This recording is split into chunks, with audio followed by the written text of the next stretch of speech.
만삭 아내를 성폭행한 혐의로 재판에 넘겨진 30대 남성에게 징역형이 선고됐습니다. 남성 측은 피해자가 사건이 발생한 지 7년이 지나서야 고소한 점을 들어 무고죄를 주장했습니다. 법원이 이를 받아들이지 않고 남성의 혐의에 대해 질타하며 실형을 선고한 이유를 따라가 봅니다. 네, 7년 전에 30대 남성이 당시 만삭이었던 아내를 성폭행했다는 혐의가 있었고요. 그것이 재판에 넘겨졌습니다. 이 사건 이상혁 기자 좀 설명해 주시죠. 네, 일단 2012년 2월 경기 고양에서 일어난 사건입니다.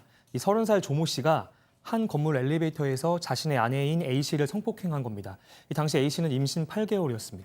네. 또 A 씨는 그 7년 뒤인 지난해, 그러니까 2019년에 조 씨를 고소했습니다. 네. 이 사건 이후에도 A 씨는 조 씨의 가정폭력에 계속 시달리다가 네. 2014년 이혼한 상태입니다. 예. 하지만 이혼한 뒤에도 이 조 씨에게 아무런 양육비도 받지 못한 상태였고 네. 또 2012년 사건 이전에도 이 아내인 A 씨를 여러 번 폭행한 걸로 이 처벌받은 전력이 있는 걸로 확인됐습니다. 네. 손 변호사, 법정에서는 양측이 팽팽히 맞섰다면서요? 그렇습니다. 우선 피고인인 전 남편은요. 네. 이 강간치상 혐의에 대해서 부인했습니다. 네. 그러면서 당시 부부싸움이 있었고 이제 당시 아내가 다쳐서 병원 치료받은 사실이 있을 뿐이지 네. 강간치상으로 내가 재판받을 이유가 없다는 아하. 취지의 이야기를 했고요. 예. 반면 이 전처는 완전히 다른 이야기를 합니다. 네. 즉 당시 남편의 성관계 요구가 있었고 네. 내가 분명하게 거절했는데도 결국 힘에 못 이겨서 당한 것이다. 즉 예. 강간을 당한 것이고 그로 인해 상처를 입었고 병원 진료까지 받았기 때문에 강간치상죄 성립하는 것이 타당하다는 주장을 펼쳤습니다. 네. 이 사건 보면은 지금 같으면 아마 승강기 엘리베이터 안에 CCTV가 다 설치돼 있을 거예요. 근데 그 당시엔 아니었던 것 같고요.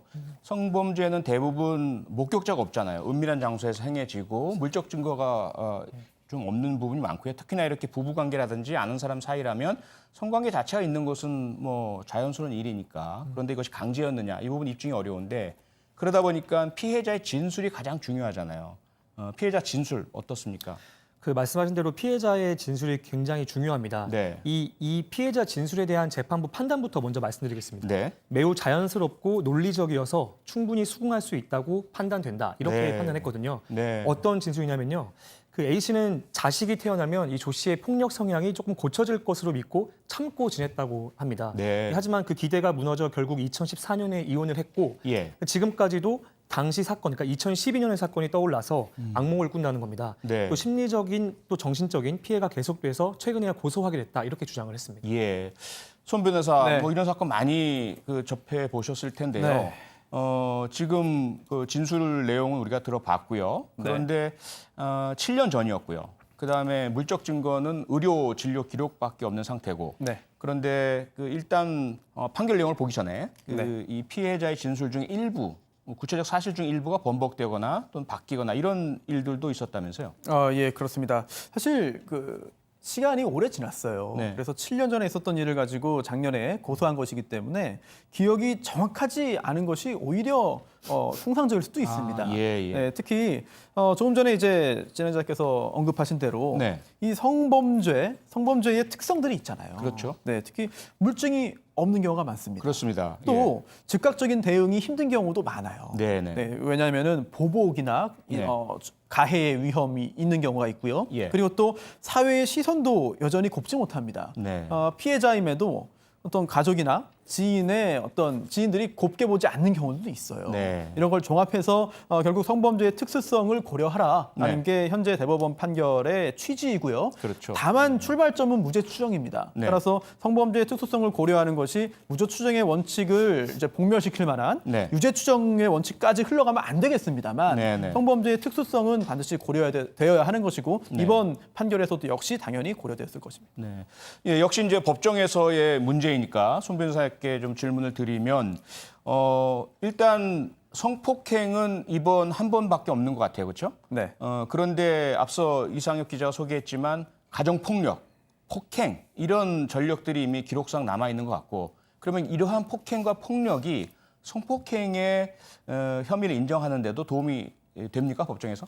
일단 폭행 전력이 있고 네. 가정폭력이 있었다 하더라도 그게 곧바로 특히 강간치상의 증거가 되지는 않을 겁니다. 그렇죠. 다만 예. 7년 동안 고소하지 못하다가 예. 뒤늦게 고소를 한 이유에 대한 설명은 될 수 있어요. 네. 즉 혼인 기간 중에도 그런 상황에 처해 있었다면 예. 그 후에도 보복이 두려워서 예. 또는 혼인 기간 중에 겪었던 그 일로 괴로워서 네. 또 과거에 어떤 본인의 범죄 피해 사실을 떠올리는 것조차 괴로워서 예. 법적인 조치를 취하지 못했을 가능성이 있거든요. 네네. 이따 결국은 이 행위 자체가 직접적인 강간의 증거라기보다는 예. 여러 가지 유죄 판결을 선고하는데 간접적인 영향을 주지 않았을까? 네네.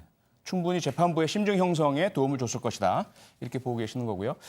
이상엽 기자, 지금 뭐 이 판결 내용이 이제 나왔는데요. 1심, 2심 모두 피해자, 아내의 손을 들어줬죠? 맞습니다. 모두 인정했습니다. 그 1심은 조 씨에게 징역 7년을 선고하고 네. 이 성폭력 치료 프로그램 160시간을 이수하게 했습니다. 예. 이 재판부는 그 아무리 법적 혼인 관계에 있다고 하더라도 예. 이 임산부인 피해자에게 이 재판부의 판단이 좀 재미있는 게요. 그 엘리베이터라는 이거에 대해서 이 극도로 비정상적인 곳 이렇게 표현을 하고 있습니다. 예. 이런 장소에서 성관계 요구에 동의할 이유가 없다 이렇게 봤습니다. 특히 이 조 씨는 그 피해자가 양육비 거절에 불만을 품고 무고했다는 등의 변명만 하고 있다. 네. 그리고 폐륜적이고 변태적인 성폭행 범행을 저지르고도 오히려 아내인 피해자를 몰아세우고 있다. 예. 여기에 경악을 금할 수 없다. 이렇게 질타하기도 했습니다. 네, 손 변호사 결국 1심, 2심 재판부 모두 피고인 측의 주장은 받아들이지 않고요. 피해자 아내의 주장을 받아들이고 진술도 인정하고 또 제출한 증거도 받아들인 것으로 봐야 되겠네요. 그렇습니다. 진단서가 있는데요. 당시에 이 사건 직후에 아내가 산부인과에서 입원 치료를 받았어요. 그래서 예. 그 당시 입원 치료 과정에서의 어떤 의료 기록들이 있거든요. 예. 그 기록들을 볼 때 네. 동의에 의한 성관계인지 네. 그렇지 않은 경우인지를 또 판단할 기준이 또 되거든요. 네네. 기타 이제 법원이 여러 가지 증거를 종합해서 네. 1심과 2심 판결 모두 이루어졌다고 볼 수 있겠죠. 네, 앞서도 살짝 말씀하셨지만 진술의 구체적 부분에 있어서 뭐 오류나 번복 등이 있었던 부분 여기에 대해서도 문제 없다고 본 것이겠네요. 만약 네. 정말 핵심적인 부분의 진술이 오락가락했거나 네. 아니면 오히려 시간이 갈수록 더 진술이 구체적으로 변했다면 네. 이 부분은 약간 의심을 할 소지가 생길 수 있습니다. 네. 따라서 물증이 없는 상태에서 이 고소인 피해자의 진술은 굉장히 중요한데요. 예. 그 일관성과 구체성이 더더욱 중요합니다. 예. 다만 일부 진술이 바뀐 부분이 있다 하더라도 네. 상당히 시간이 오래 지났고 예. 그리고 또 이 범죄 유형의 특성상 네. 당시 기억을 정확하지 하지 못하는 게 오히려 통상적일 수 있다. 네, 그리고 네. 또 과거에 잊고 싶은 기억을 조금씩 회상하면서 예. 점점 더 비어있던 기억이 맞춰질 가능성도 있다라고 봤고요. 따라서 일부 바뀐 부분은 있지만 유죄 판결을 내리는데 지장이 없다고 판단했습니다. 네, 그런데 우리나라에서 재판부가 아내에게 또 부부간에 강간이나 성폭행이 있다는 것을 인정한 것은 최근이잖아요. 2013년에 대해서 비로소 되지 않았습니까? 네, 당시 형법상 강간죄의 객체가 네. 부녀로 되어 있었습니다. 부녀. 그렇죠. 부녀라는 예. 게 이제 일단 여성으로 한정되고 또 이 부녀를 해석할 때 네. 우리 당시 대법원이 배우자는 아내는 제외했어요. 제외하고 했었죠. 그런데 네. 이제 바뀌었습니다. 그래서 이번 판결도 상당히 의미가 있는 연속선상이 있다고 볼 수 있겠습니다. 만삭의 아내를 성폭행한 남성에게 1심과 항소심 모두 유죄를 선고했습니다. 남성은 2심 판결에도 불복해서 상고했으며 이 사건은 대법원의 판결을 최종적으로 받게 되었습니다.